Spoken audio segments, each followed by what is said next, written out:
ওমানের বাউসারে royal Oman পুলিশের অনুসন্ধান ও ফৌজদারি তদন্ত বিভাগ এবং স্পেশাল টাস্ক ফোর্স ইউনিট 22 জন প্রবাসী নারীকে গ্রেপ্তার করেছে। পুলিশ সূত্রে জানা গেছে, অভিযানে কোনো সহিংসতা বা প্রতিরোধের ঘটনা ঘটেনি।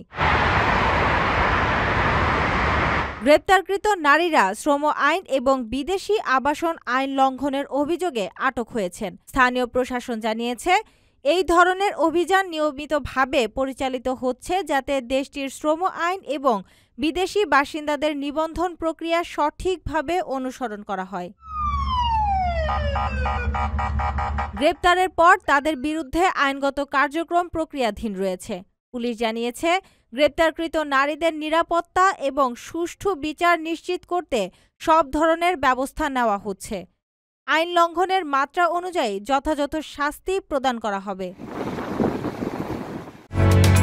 ওমানের সেরা রেট দিচ্ছে বাংলাদেশি প্রতিষ্ঠান গালফ এক্সচেঞ্জ।